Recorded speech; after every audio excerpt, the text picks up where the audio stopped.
We have seen how fire behaves. Now, let's watch what happens when a real chair begins to burn. Note that our chair is in a room surrounded by typical bedroom furnishings: a bed, pillow, bedspread, dresser, wall hangings, draperies, and carpeting.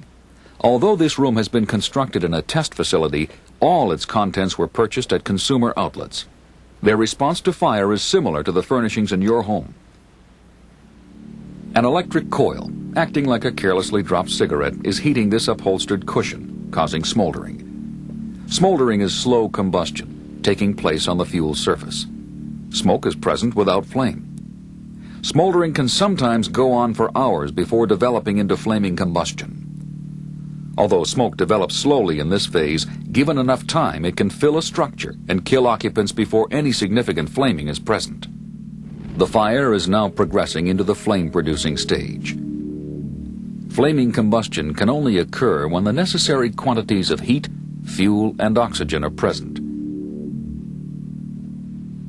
Right now we have a small flame. It is rapidly progressing into a substantial fire. As we noted earlier, the heat from the fire is producing combustible and toxic gases from the burning chair. A smoke detector has been placed just outside the room. The fire has now given off enough smoke to activate the alarm, telling occupants to make an immediate escape. The buoyant nature of the gases released from the burning chair causes the flame to spread upward. Heat from the rising flames quickly ignites the draperies en route to the ceiling. The temperature at the ceiling above the chair is now 570 degrees Fahrenheit, 300 degrees Celsius.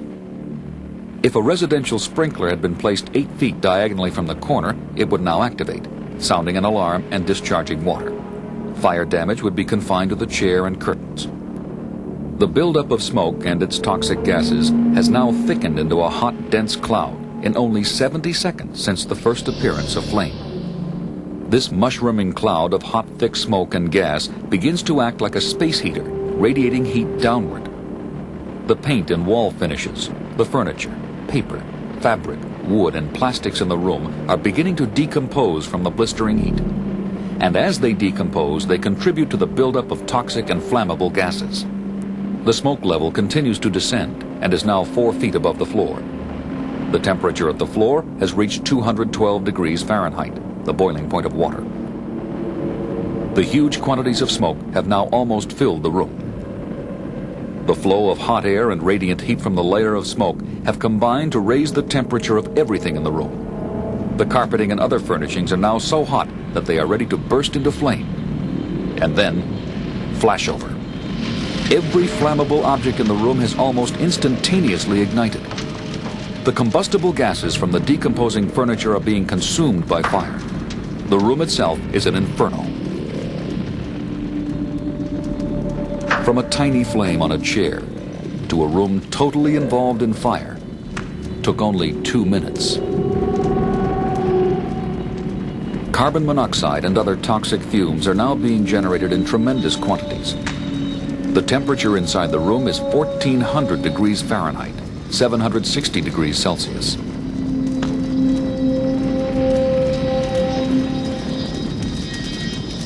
A room that flashes over becomes like a furnace unable to contain the heat it is generating, unleashing incredible flame, heat, and toxic gases throughout a building.